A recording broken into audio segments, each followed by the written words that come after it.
want to be a supporter of Tyler Perry, but my dad said this lady could not catch a break and I need you to watch it so we could talk about it. So I watched it and here I am to discuss Straw with y'all. Let's get into it. Now when I say I'm not a supporter of Tyler Perry, I say that with half of my whole chest. I don't like some of the things that he said in regards to how black women need to settle for somebody who's going to pay the light bill or whatever it is he has said. I am not terribly crazy about the type of movies that he writes, produces, directs, whatever he does. I'm not too crazy about the storyline because I feel, and a lot of people feel, like he only ever shows black women in struggle. And black women deserve more than that, and they deserve to see and be seen as more than that. We're not a monolith. We have to say it over and over again because y'all think we are, but we're not. And the reason that it's important not to push the narrative that black women are a monolith is exactly because of this reason right here. It seems like you had a lot to get over today.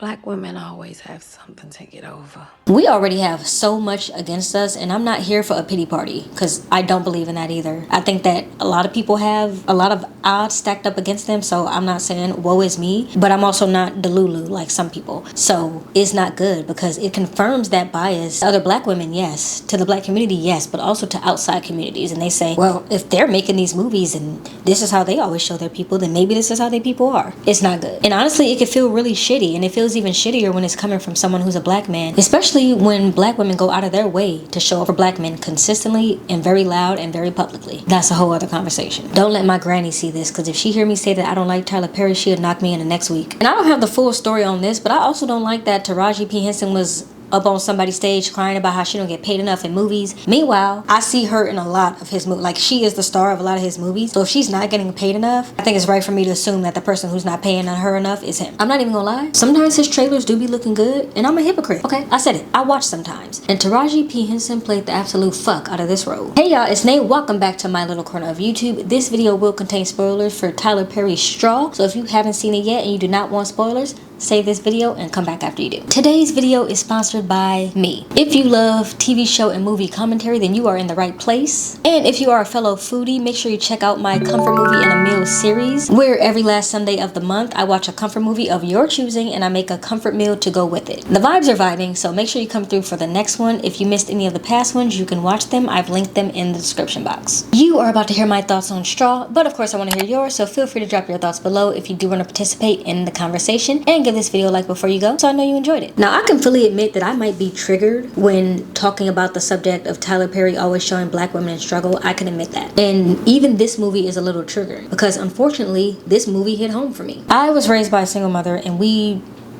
definitely struggled. I can't even begin to tell you the amount of struggle that we went through. I've seen my mom cry tears like the tears that Taraji P. Henson was crying in this movie. And I've spoken several times throughout different videos on my channel about how I grew up at certain times in my life, homeless, housing insecure, as well as food insecure. Sometimes there was not food to eat, and that was just what it was. And does that have an effect on how I am as an adult? 100,000%. Because after you live in a homeless shelter, you are completely changed as a person forever. No matter how much therapy you get, that's always going to be a part of your makeup, a part of your DNA, a part of a struggle that you went through. And so you don't forget that. And so films like this are heavy, even heavier than they might be for someone who's just watching it casually, who's never had that experience. Someone who's watching it and they're not a sociopath, they're gonna be like, wow, I really feel for her. But it hits different when you're like, I feel for her and I can't relate. And to be honest, I only know that struggle from the point of view of a child, meaning I have no idea what impact it had on my mom because I wasn't the adult in that situation going through it. So I have no idea what kind of trauma she carries from it, and try as I may, I cannot get her to go to therapy. But even if you don't have a history as traumatic as mine, how could you do anything but feel for Janiyah? Literally every single thing that could have gone wrong did go wrong. When the title screen showed up and Ice Cube's Today Was a Good Day started playing, I already knew it was about to be the worst day ever, because you never ever hear that song when you having a good day. It's always when some fuck shit is about to happen.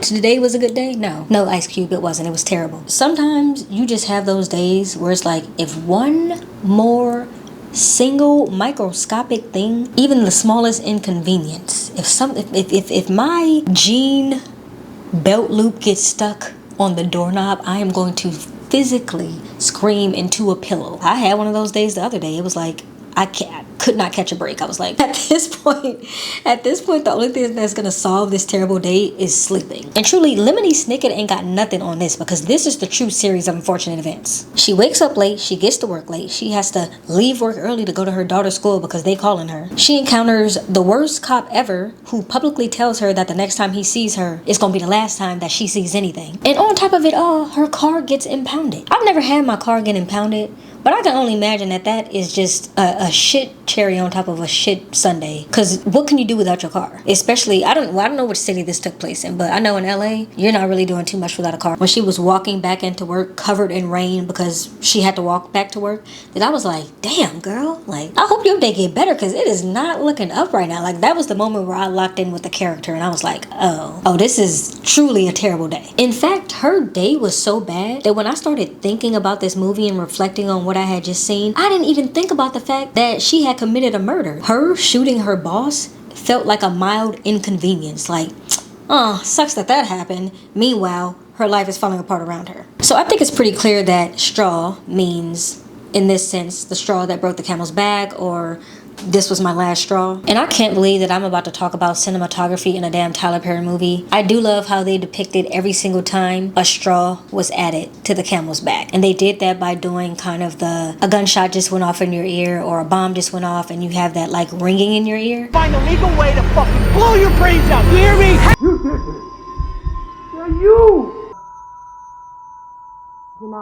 That's how they depicted every single time another straw was added to the camel's back. It was just her getting pushed over the edge a little bit more and a little bit more and a little bit more. I love the artistic direction that they took in showing that, and Taraji did a great job at showing her spirit break down a little bit more after each time. Because when all is said and done, this woman's entire existence, her literal reason for even continuing to push, is her daughter. She is literally trying her damn best, and it's heartbreaking to see what she had to go through. And then we get hit with the fact that the straw, the real straw, the entire time, is the fact that her daughter already died the night before, setting off this whole entire rest of what ended up being the next day. Because every single thing that happened after that was a complete blur. Getting her daughter up for school, bathing her daughter, getting her out the house when they were running late to school, dropping her off, waving goodbye to her. That was just her going through the motions, because she was so broken, so devastated, that it didn't even register to her that her daughter did not come home with her that night. And because of that, she went to work in a blur, she killed her boss in a blur, and she robbed the bank in a blur. She didn't even remember that she had the gun on her. Just absolutely and completely, utterly wrapped up in grief. I wanted to fight Tyler Perry when I found that out. I was like, I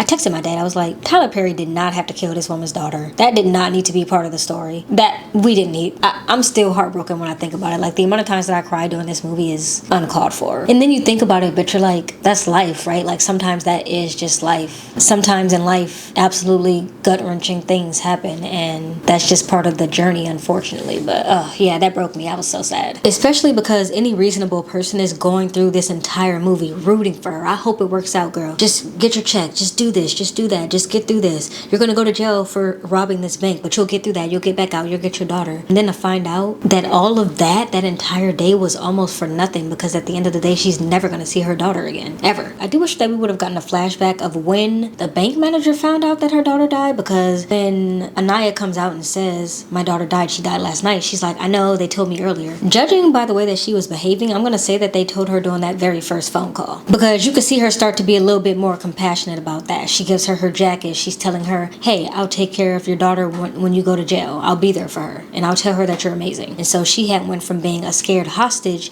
to a concerned mother, because anybody can relate to that, but damn sure a mother would be able to relate to that. Random question for y'all. When they say the straw that broke the camel's back, are they talking about straw like hay or straw like drinking straws? I think that was a dumb question. It's probably straw like hay, because why would a camel be carrying drinking straws? Anyway, these are just thoughts that go through my head. Now, of course, this movie touched on a few different social issues, because you simply cannot have a Tyler Perry struggle film without social issues. And I already briefly spoke about the racist ass cop, but then we also have the annoying ass FBI. None of your officers let a hostage back in the building? The fuck off, man. They always depict the FBI in movies like this as coming in and taking over, and the FBI never gets it right. What's wrong with y'all? I'm gonna have their asses knocking on my door. Fictionally, what's wrong with y'all? On a side note, I love Tiana Taylor, and I love Tiana Taylor, period. Detective Raymond. I absolutely love her down. Her face card has never, ever, ever declined, and she's talented as hell. She had the wig going because it is a Tyler Perry movie, and you can't have a Tyler Perry movie without a Tyler Perry movie wig. But, ooh, that woman is fine. And when she walked over and slapped that cop, I was like, you better go off, sis. Slap his ass again. I personally felt so vindicated. I was like, man, it's just so nice to see a racist person get what they deserve. Even if it's only in a Tyler Perry movie. Unfortunately. But there's also this topic of wage gaps and capitalism. And of course this. People don't know how expensive it is to be poor. Now, to someone who has never had to struggle, it's expensive to be poor might sound like something that somebody just made up. It doesn't make sense. If you have less income, then spend less money. It's as simple as that. You maybe even wouldn't be poor if you just learned to live within your means. But we're not talking about eating out every day. We're not talking about going on vacation, partying in Miami. We're not talking about any of that. What happens when the means that you have, the income that you have coming in, cannot pay for your necessities? When you only buy what you need, but you're still poor. People who are truly struggling are not out here living above their means. Their means are simply outweighing their income. And that's a fact. When one little inconvenience, I'm talking about a flat tire, you need to get an oil change, you need to get your brakes fixed, you need to go to urgent care, not ER, urgent care. When one little inconvenience like that throws off your entire life, you are poor, because you should be able to afford tiny inconveniences that are regular life occurrences. And when that happens, you find out real quick how expensive it is to be poor. Because when you don't have money to get your brakes fixed, and you ride around and your brakes are squeaking, eventually your car is not going to be able to stop. And then you're going to have an even more expensive thing. When you can't afford to go to the dentist and get that cavity filled for $200 or $300, and you let it sit and it turns into a bigger problem, and now you have $1,000 issue. I think in the end, what really got to me about this movie is that Janiyah finally has somebody on her side, both the bank manager and Detective Raymond. And it's like all she wanted her entire life was just for somebody to stand next to her, to walk with her, to be there for her. That whole time, I was like, every single thing that happened, I was like, oh, this is great for her case. This is great for her case. I mean, guilty pleasure, I'll be watching a lot of People's Court. You know, I don't really know too much about criminal justice and all that, but I watch a lot of People's Court. They be doing small claims. And I was like, oh, this is great for her case. When they went live and all those people got on her side, I was like, this is great. This is showing that she literally had a psychotic break. I told them that I needed my car because when my daughter gets sick, I have to take her to the hospital. I can't wait for an ambulance. Okay, I got it. She's gonna be fine. I was like, she's gonna get out of jail in no time. I was rooting for her, like I said, the entire movie. I don't really feel the need to go scene for scene, bar for bar for this movie. I just wanted to kind of come on and share my thoughts. Honestly, mainly because I'm not a huge supporter of Tyler Perry. So for me to come out and say, no, I felt this movie was really good, that's a lot for me. And I can admit when I like something regardless of if I'm a fan of Tyler Perry's or not. But I would love to hear your thoughts on it as always. Are you a Tyler Perry fan? Are you not? Did you watch it? Have I convinced you to go watch it now? Make sure you let me know below, and I'll see you in the next one. Bye. So I had a whole different thing planned for this week, but then I watched Straw on a whim. I was like, oh, and it was so good. I was like, I gotta talk about it. So that's how that ended up happening. I had a whole different video planned this week, but we're gonna do Straw because it made me feel, and I appreciate a movie that can make me feel, whether it's Tyler Perry or not. And to be crazy, and we're every single last Sunday. Not I'm sweating, girl. I was raised by a single mother, because of the wonderful things he does. And then I'm gonna show the scene. Oh, I'm gonna show all those scenes. Jump in there. You don't need to claw at the door. Yeah, go in that one. That one doesn't have the door. The hell is this? And then insert that expensive to be poor. I'm going to wake up in Pasadena. Nobody asked where we from. Cold-blooded conversation. ADD told me to run. Why he got too many coats? Cali got too many sons. Home with the famous and broke. Broken and lonely a bunch.